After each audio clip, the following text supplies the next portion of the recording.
The Vanished Legion of the North. In the mists of northern Britain, where the land swells into heathered moors and the wind hums like a memory, a Roman legion vanished. It was called the Legio IX Hispana, the Ninth Legion, veterans of distant wars and once among the empire's finest.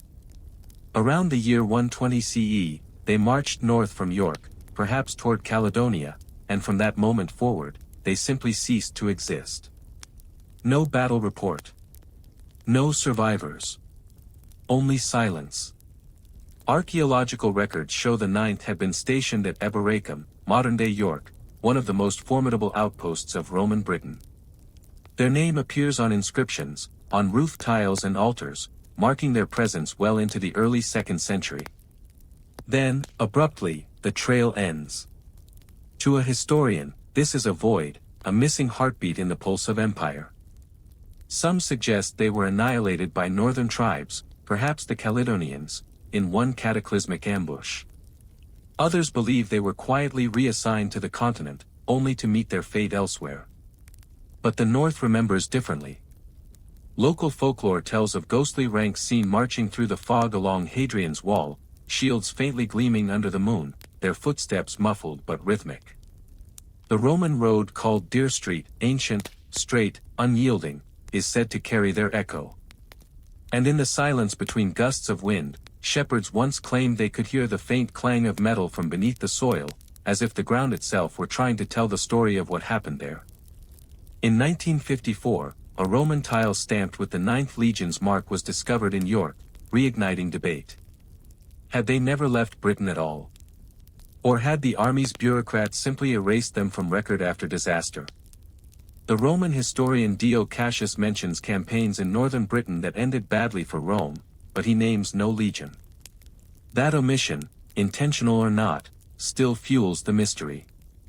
A fringe theory, romantic if improbable, imagines survivors living on among the tribes, abandoning empire for anonymity.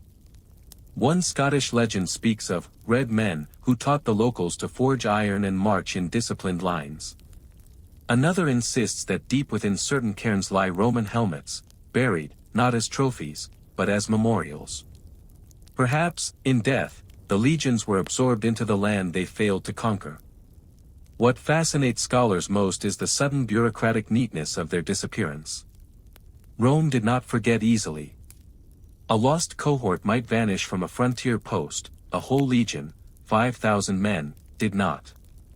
Yet no edict, no lamentation, no reconstitution followed. By the time Emperor Hadrian visited Britain and began building his Great Wall, the Ninth's name was already fading like ink in rain.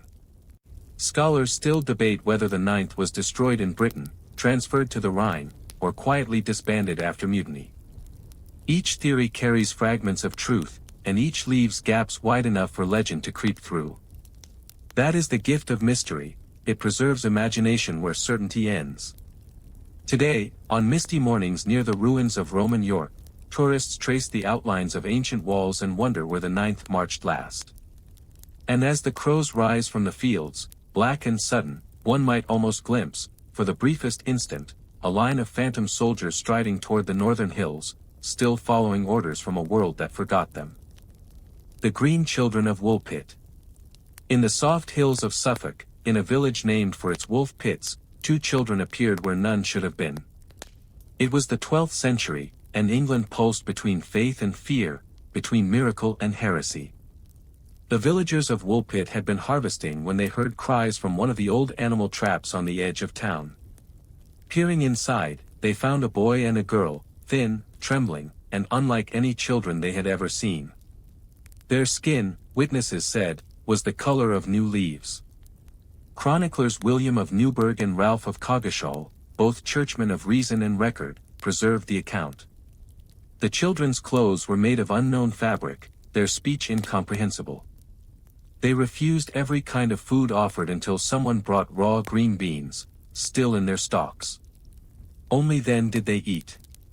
Within weeks, the boy died, frail and fevered. The girl survived.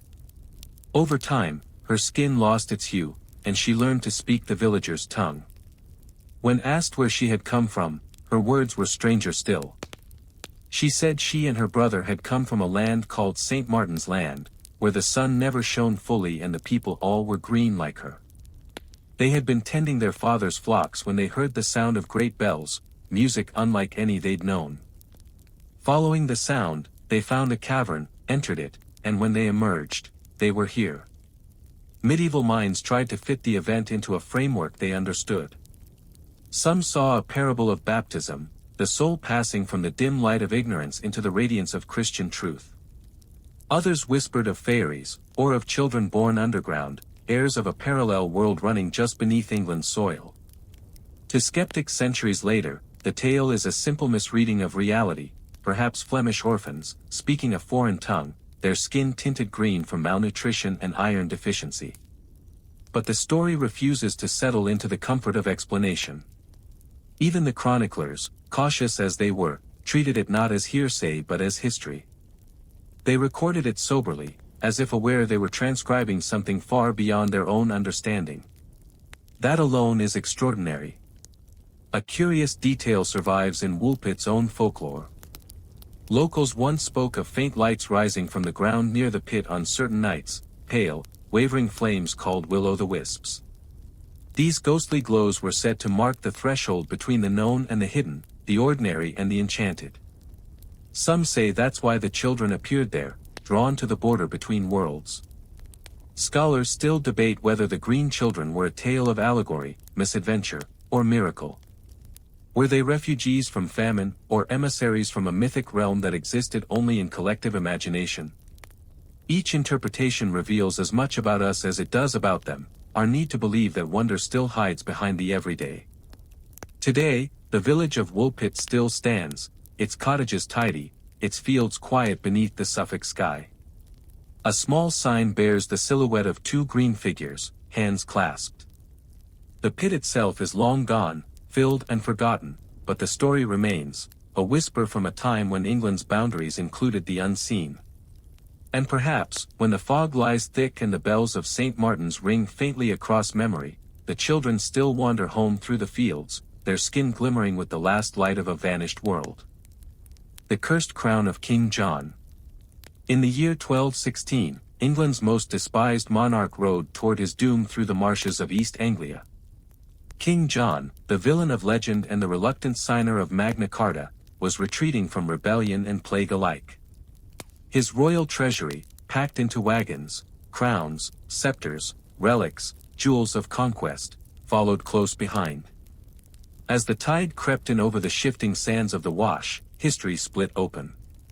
The wagons sank into the mire, the treasure was swallowed by the sea, and the king himself, fevered and cursing, died within days. It was said that the loss of those treasures broke him. But what vanished beneath the mud was more than gold, it was England's sense of divine favor. The crown of St. Edward the Confessor, a relic thought to carry heaven's sanction, was among the missing. To lose it was not just misfortune, it was omen. Chroniclers described John's final hours as delirium and terror, muttering of ghosts and a voice from the deep. When they buried him at Worcester, storms raged so violently that the monks took it as a sign. Mainstream historians view the episode as a tragic accident, the result of arrogance and poor planning. The Wash, after all, is a treacherous tidal plain. The medieval wagons were heavy, and the tide in those parts can rise faster than a galloping horse. Yet the details nag, no survivors from the treasure convoy, no recovery, and no record of what precisely was lost. Only the king's own admission, "My jewels are gone." The river and the sea are merciless archivists, they forget nothing, but they reveal little. Folklore embroidered the event into something darker. Fishermen along the Wash told of strange lights seen beneath the water, glowing red and gold like coins catching sunlight. In storms, the shape of a crown was said to flicker beneath the waves. By the 17th century, the story had grown teeth, the crown was cursed. Every monarch since who wore its likeness, or its supposed replacements, was fated to misfortune. Some pointed to Henry VIII's cursed marriages, Charles I's beheading, or even later, the fires that consumed Westminster as proof that the curse still lingered. In the 19th century, local diggers claimed to have found a jeweled clasp in the silt, a fragment of royal regalia. It was quietly dismissed as a forgery. Yet, intriguingly, when Queen Victoria's engineers dredged parts of the wash for new ports, workers refused to labor after dusk. They swore the sand hummed beneath their boots, like a voice too deep to hear clearly. A fringe theory claims the treasure was never lost but deliberately hidden. John, always paranoid and mistrustful, may have ordered his most sacred relics concealed to keep them from the rebellious barons. But the men who buried them were caught by the rising tide before they could return. Others whisper that the treasure was retrieved centuries later by secret royal agents, its curse quietly contained within Windsor's vaults. Scholars still debate whether King John's treasure truly lies beneath the wash or whether the legend endures because we need it to, because a vanished crown gives poetic form to the collapse of royal grace. What better metaphor for a kingdom's sins than its own sanctified jewels drowning in mud? At low tide, the wash stretches wide and silent, silver and endless under the eastern sky. The gulls wheel, the wind murmurs across wet flats, and for an instant, one can almost see a glimmer beneath the rippling surface, a reflection that lingers too long to be a trick of the sun. Perhaps the curse was never in the crown, but in the hands that reached for it. The ghost choir of Byland Abbey. Amid the soft valleys of Yorkshire, where the ruins of Byland Abbey rise pale and skeletal against the sky, a story endures that unsettles even the most skeptical historians. For centuries, the monks of Byland wrote of a haunting unlike any other, a choir of the dead that sang in their abbey after midnight. These weren't the whispers of rumor or the fancies of frightened novices, they were documented events, recorded carefully in the abbey's own chronicles. Founded in the 12th century by the Cistercians, Byland was meant to embody perfect monastic order, austerity, silence, devotion. Yet the chronicles tell us that, on cold winter nights, when the candles guttered and the choir stalls emptied, the air would fill with music. Not just sound, but harmony, chanting voices, measured and mournful, echoing through the stone vaults long after the living monks had gone to their rest. At first, the brothers believed it to be a trick of the wind. But when the melodies began to match the sacred hymns sung earlier that day, doubt turned to dread. One account speaks of a monk named Thomas who rose one night to investigate. He entered the nave, holding a single candle, and found the choir bathed in pale light, the air trembling with voices. But no one stood there. Only cold air and shifting shadows among the pews. He dropped his candle, fled, and never again entered the church after sunset. The abbot himself was said to have heard the phantom hymns, and when he ordered the entire choir to gather for prayer, the voices fell silent, as though listening. Then, softly, they sang again, in harmony with the living. Mainstream historians have offered sensible explanations. The abbey's acoustics, its long echoing aisles, and the phenomenon of infrasound, the low-frequency vibrations caused by wind through hollow stone, could easily create auditory illusions. And yet, the monks were no fools. These were men who copied manuscripts, measured tides, and studied the movements of stars. They knew the difference between sound and imagination. A more mystical explanation found its way into later folklore. It was said that the dead monks of Byland had returned to complete their unfinished prayers, those left unsung when plague or sin cut them short. Their voices were not a haunting, but a plea for absolution. One local legend claims that every year, on the eve of All Saints, the ghostly choir would rise and sing the Miserere, their tones rising and falling like the tide, until the first cockcrow chased them back into silence.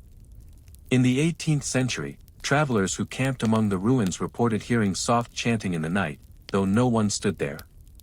One visitor wrote that the sound was like breath moving through hollow bone.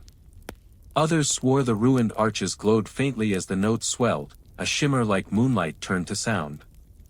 Scholars still debate whether these stories are myth, meteorology, or memory, the residue of devotion impressed upon the very air of the abbey. Stone, after all, has its own memory. It keeps what we speak within it, the way parchment keeps ink. Perhaps those voices were the past itself, echoing forward, replaying moments of worship long ended. Walk among the ruins today and the stillness is vast, sacred. The arches frame the sky, the floor glitters with dew, and wind sighs through the old walls in long, musical breaths. Some say that if you stand there at dusk, and listen, not for sound, but for the space between sounds, you might just catch a note. A single, low tone rising from the emptiness. Not haunting. Not warning. Just remembering. The disappearance of Harold II's body. On a windy October afternoon in 1066, the English world ended. The Battle of Hastings was more than a clash of armies, it was the moment England itself shifted from Saxon to Norman hands.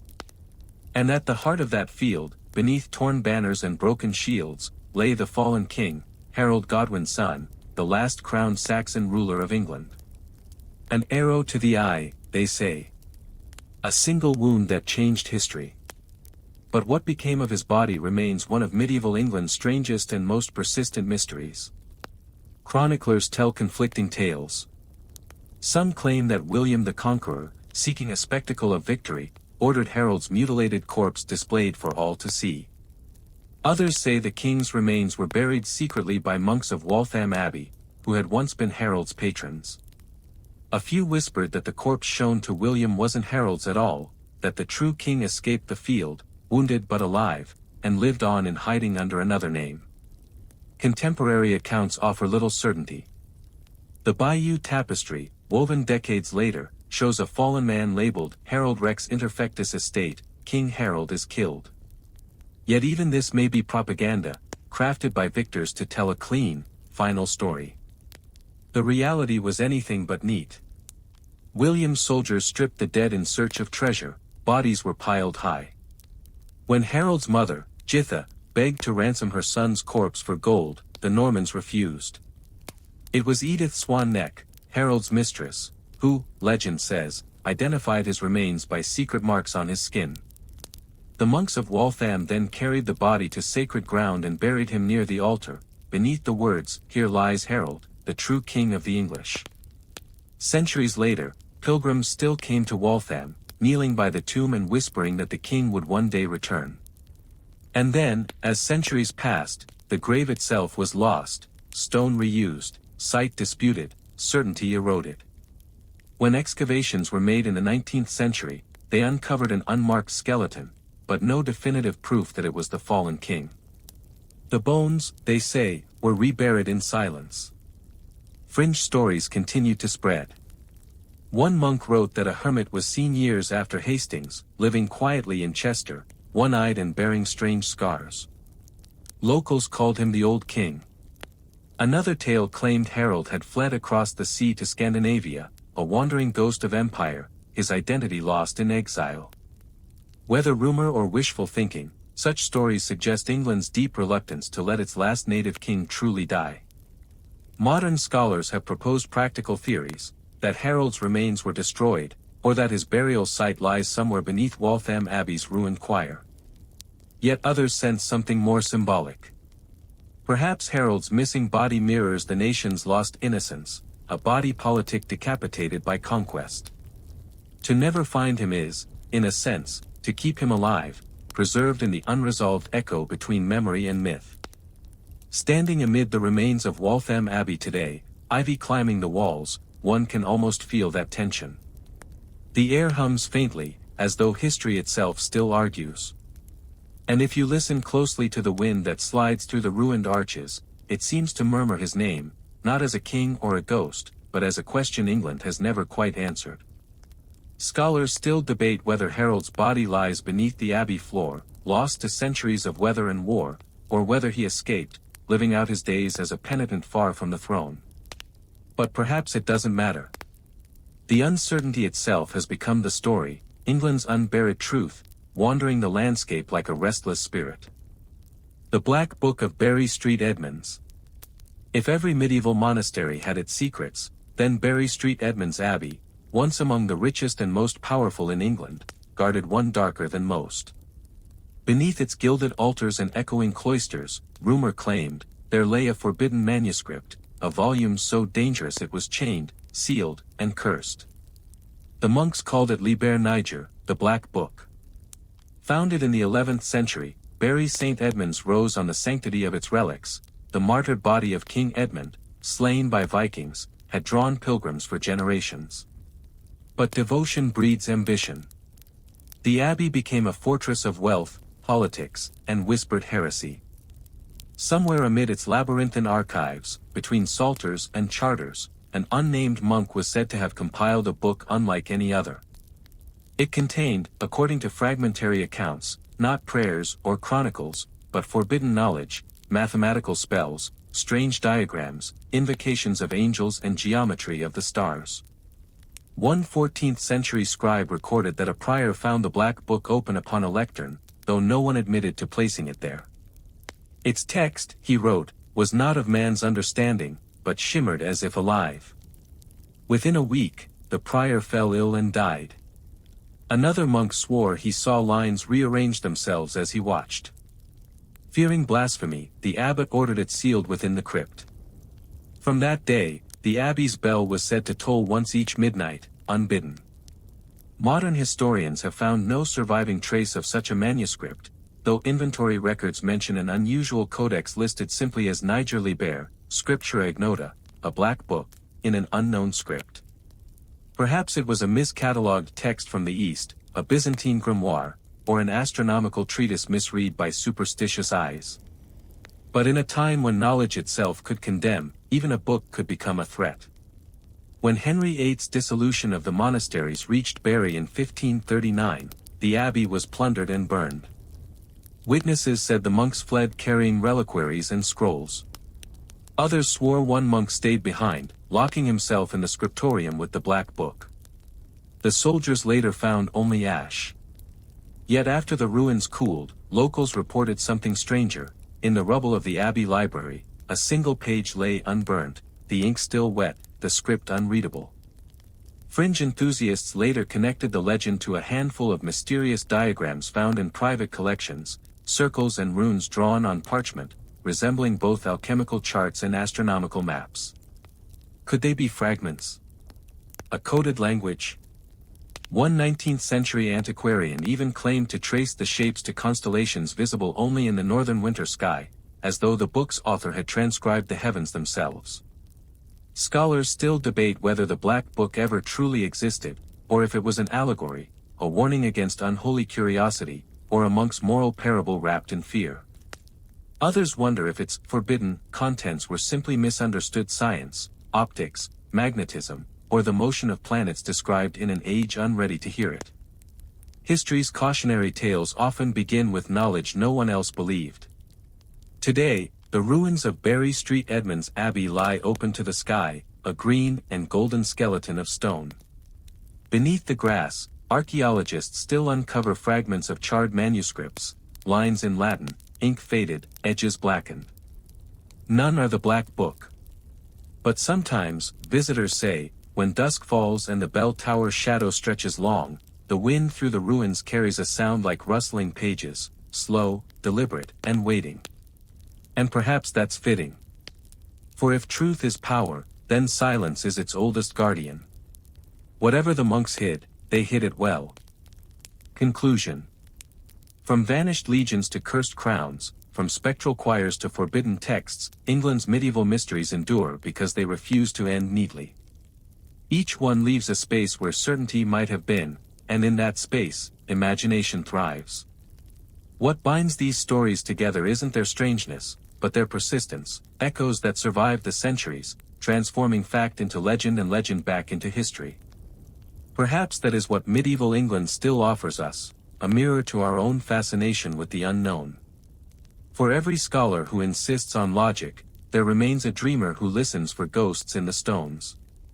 And as we walk these old fields and abbeys, the ground still hums with half-forgotten stories, as if the past itself were whispering softly, not everything that is buried is lost.